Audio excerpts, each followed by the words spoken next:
विवादों से भरी जेपीएससी की सिविल सेवा परीक्षा। 24 साल में आयोग ने 22 एग्जाम लिए, सभी में विवाद। जानिए कब कब हुआ पेपर लीक। ऑनलाइन आवेदन की प्रक्रिया पूरी होने के महज 14 दिन बाद ही 11वीं सिविल सेवा परीक्षा झारखंड लोक सेवा आयोग ने ली। राज्य भर में 834 केंद्रों पर 3.5 लाख अभ्यर्थी परीक्षा में शामिल हुए। अभी पहले शिफ्ट की परीक्षा चल ही रही थी कि इसी बीच पेपर लीक की बात सामने आई। चतरा के उपेंद्र नाथ वर्मा इंटर कॉलेज से हंगामा शुरू हुआ। धीरे धीरे जामताड़ा और धनबाद से भी हंगामे की खबर आई। इसी बीच सेंटर के बाहर ओएमआर सीट भरते अभ्यर्थियों का वीडियो भी सामने आया। परीक्षार्थियों ने पेपर लीक का आरोप लगाया है। देर रात आयोग ने कहा कि इस तरह की कोई बात नहीं है, पेपर लीक नहीं हुआ है और नहीं किसी तरह की गड़बड़ी हुई है। आयोग कुछ भी कहे पर एक बार फिर से सिविल सेवा परीक्षा विवाद में आ गया। आपको बता दें कि झारखंड गठन के बाद अब तक 11 सिविल सेवा परीक्षा ली जा चुकी है, लेकिन एक भी परीक्षा बिना विवाद के नहीं हो सकी है। पहली और दूसरी सिविल सेवा परीक्षा की तो सीबीआई जांच चल रही है।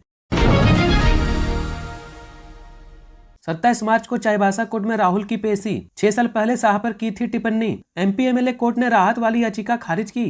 कांग्रेस नेता राहुल गांधी को 27 मार्च को चाईबासा एमपी एमएलए कोर्ट में तलब किया गया है। उन्हें कोर्ट की ओर से नोटिस जारी किया गया है। कोर्ट ने उन्हें 27 मार्च को सशरीर हाजिर होने को कहा है। शनिवार को एमपी एमएलए कोर्ट के जस्टिस श्री ऋषि कुमार ने राहुल गांधी की गैर जमानती वारंट से राहत देने वाली याचिका को खारिज कर दिया है। अमित शाह पर विवादित टिप्पणी को लेकर राहुल गांधी को नोटिस जारी किया गया है। मामला 6 साल पुराना है। यह याचिका भाजपा नेता प्रताप कटिहार ने 2018 में दायर की थी। चाईबासा के मुख्य न्यायाधीश दंडाधिकारी की अदालत में एक याचिका दायर की गई थी। इसमें राहुल पर होम मिनिस्टर अमित शाह को लेकर आपत्तिजनक टिप्पणी करने का आरोप था। एडवोकेट केशव प्रसाद ने बताया कि अप्रैल 2022 में कोर्ट ने निष्पक्ष चुनाव को लेकर झारखंड समेत 5 राज्यों के आला पुलिस अफसरों की बैठक। रोड मैप तैयार। लोकसभा चुनाव 2024 की 16 मार्च को घोषणा होने के साथ ही सफलतापूर्वक संपन्न कराने की कवायद शुरू हो गई है। सुरक्षा के पुख्ता इंतजाम को लेकर भी एक्सरसाइज की जा रही है। रोड मैप तैयार किया गया है। सोमवार को झारखंड समेत 5 राज्यों के आला पुलिस अफसरों ने निष्पक्ष एवं शांतिपूर्ण लोकसभा चुनाव संपन्न कराने को लेकर बैठक की। झारखंड के डीजीपी अजय कुमार सिंह ने कहा कि सीमावर्ती राज्यों उड़ीसा, छत्तीसगढ़, उत्तर प्रदेश और बिहार के अफसरों के साथ बैठक कर रोड मैप तैयार किया गया है ताकि निष्पक्ष चुनाव संपन्न कराए जा सके। लोकसभा चुनाव से पहले चुनाव आयोग की बड़ी कार्रवाई। झारखंड के गृह सचिव को हटाने का आदेश। लोकसभा चुनाव से पहले चुनाव आयोग ने झारखंड के गृह सचिव अरवा राजकमल के साथ साथ 6 अन्य राज्यों के गृह सचिव को हटाने का निर्देश दिया है। जिन राज्यों के गृह सचिव पर कार्रवाई हुई उसमें गुजरात, यूपी, बिहार, हिमाचल प्रदेश, उत्तराखंड शामिल है। इसके अलावा बंगाल के डीजीपी को भी हटाने का निर्देश दिया गया है। चुनाव आयोग का इस मामले पर कहना है कि ये एक्शन समान अवसर सुनिश्चित कराने के लिए किया गया है। आयोग ने इन राज्यों के सरकार को निर्देश दिया कि वे इन अधिकारियों को चुनाव ड्यूटी से हटा दें जो एक्शन के काम से जुड़े हुए हैं। ये फैसला आयोग की बैठक के बाद लिया गया। बैठक में दोनों चुनाव आयुक्त मौजूद थे।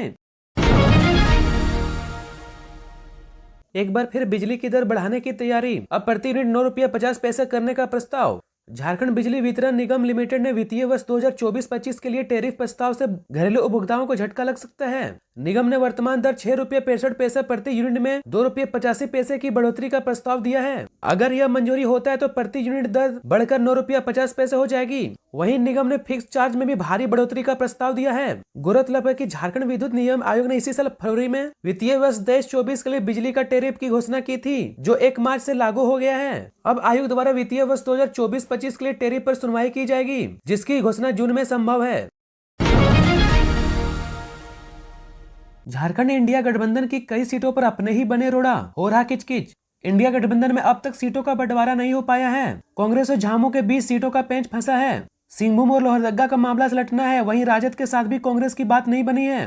कांग्रेस पलामू सीट राजद को देने के लिए तैयार है। वहीं राजद की नजर चतरा सीट पर है। सीटों का बंटवारा हो जाने के बाद भी इंडिया गठबंधन की चुनौती कम नहीं होने वाली है। इंडिया गठबंधन की कई सीटों पर अपने ही रोड़ा बनेंगे। इधर बोरियो के विधायक लोबिन हेम्ब्रम लगातार पार्टी से नाराज चल रहे हैं। पार्टी के खिलाफ ही झंडा उठा लिया है। श्री हेम्ब्रम ने राजमहल संसदीय सीट से दावा ठोका है। वह तनातनी के मूड में है। झामुमो के लिए राजमहल में श्री हेम्ब्रम को रोकना आसान नहीं होगा, जो कि वह चुनावी माहौल का रंग फीका कर सकते हैं। मौर्य एक्सप्रेस से मिला अवैध शराब। ट्रेन की एसी बोगी के बाथरूम में बरामद। थैली और पिट्ठू बैग में रखा था शराब। बिहार ले जाने की थी तैयारी। आगामी लोकसभा चुनाव और होली त्योहार को लेकर प्रशासन एक्टिव है। प्राप्त सूचना के आधार पर तलाशी अभियान भी चलाया जा रहा है। रेल प्रशासन ने भी रेल खंड में सुरक्षा बढ़ा दी है। इसी क्रम में रविवार की रात ट्रेन संख्या 15,027 अप मौर्य एक्सप्रेस ट्रेन से हजारों रुपए की अवैध शराब जब्त किया गया। यह जब्ती उस समय हुई जब ट्रेन स्टेशन पर पहुंची और रेल प्रशासन ने जांच की। बताया जा रहा है कि शराब को बिहार ले जाया जा रहा था। एसी बोगी के बाथरूम से हुआ बरामद जानकारी के मुताबिक ट्रेन जब मधुपुर स्टेशन पहुंची तो टीम ने सर्च अभियान चलाया, जहां ट्रेन के एसी A/1 बोगी के बाथरूम में लवारिस अवस्था में थैली और पिट्ठू बैग मिला। उसे रेल थाना लाकर खोला गया, जिसमें 18 पीस 500 ml की बियर और करीब 31 पीस 600 ml का छोटा एवं बड़ा 4 पीस 600 ml देसी शराब की बोतलें मिली, जिसका कुल मूल्य 5,980 बताया जा रहा है। इस मामले में अभी तक गिरफ्तारी किसी की भी नहीं हुई है। अंबाला में 2 नशा तस्कर गिरफ्तार। झारखंड से खरीदकर लाए थे 4 किलो अफीम, पंजाब में करनी थी सप्लाई। अंबाला पुलिस की CIA की टीम ने नशे की बड़ी खेप के साथ 2 नशा तस्करों को गिरफ्तार किया है। आरोपियों के कब्जे से 4 किलो अफीम बरामद हुई है। आरोपी झारखंड से अफीम खरीदकर पंजाब में सप्लाई करने वाले थे। ऐन वक्त पर मिली गुप्त सूचना पर अंबाला की CIA टीम ने कार्रवाई की। अंबाला के पुलिस अधीक्षक जयसंदीप सिंह रंधावा ने बताया कि पकड़े गए नशा तस्करों में से एक आरोपी पंजाब का रहने वाला तो दूसरा आरोपी झारखंड का है। गहन पूछताछ के लिए पुलिस ने दोनों आरोपियों को कोर्ट में पेश करके 6 दिन का पुलिस रिमांड हासिल किया है। SP जयसंदीप सिंह रंधावा ने बताया कि CI की टीम ने सूचना मिली थी कि 2 नशा तस्कर नशे की बड़ी खेप लेकर पंजाब की तरफ जा रहे हैं, जिसके आधार पर नाकेबंदी कर नशा के तस्करों को काबू किया गया। एक आरोपी की पहचान पंजाब के जिला पटियाला निवासी जसप्रीत सिंह और दूसरा आरोपी रामजीत उर्फ गंजू झारखंड का रहने वाला है। झारखंड में साइक्लोनिक सर्कुलेशन का दिखेगा असर। कल से चलेगी तेज हवाएं, ओला गिरने की भी संभावना। कई जिलों में येलो अलर्ट। पश्चिम बंगाल में बने साइक्लोनिक सर्कुलेशन का असर झारखंड के मौसम पर भी पड़ेगा। ओलावृष्टि, वज्रपात और हवा की तेज रफ्तार की आशंका को देखते हुए मौसम विभाग ने कई जिलों के लिए येलो तो कई जिलों के लिए ऑरेंज अलर्ट जारी किया गया है। मौसम विज्ञान केंद्र ने कहा कि राज्य के 7 क्षेत्रों में मंगलवार को तेज गति से हवा चल सकती है। इन दिन बारिश के साथ ओलावृष्टि की भी अनुमान है। इन जिलों के लिए मौसम विभाग ने ऑरेंज अलर्ट जारी किया है। साथ ही संबंधित जिलों से किसी भी स्थिति के लिए तैयार रहने को कहा गया है। रांची मौसम विज्ञान केंद्र के वरीय मौसम वैज्ञानिक डॉक्टर अभिषेक आनंद की ओर से जारी सूचना के अनुसार मंगलवार को कई जिलों में कहीं कहीं 40 से 50 किलोमीटर प्रति घंटा की रफ्तार से हवाएं चल सकती हैं। पुलिस कार्रवाई, गांजा ब्राउन शुगर तस्कर देवर भाभी गिरफ्तार, 4 अब भी फरार। सुखदेव नगर थाना क्षेत्र के विद्यानगर स्थित आनंदपुरी चौक के समीप गांजा तथा ब्राउन शुगर की तस्करी करने वाले 2 लोगों को पुलिस ने गिरफ्तार किया है। पकड़े गए पवन कुमार और कोमल देवी रिश्ते में देवर भाभी हैं। पुलिस ने रविवार को दोनों को जेल भेज दिया। पवन कुमार मूल रूप से बिहार के समस्तीपुर स्थित राजपुर पतसिया का रहने वाला है।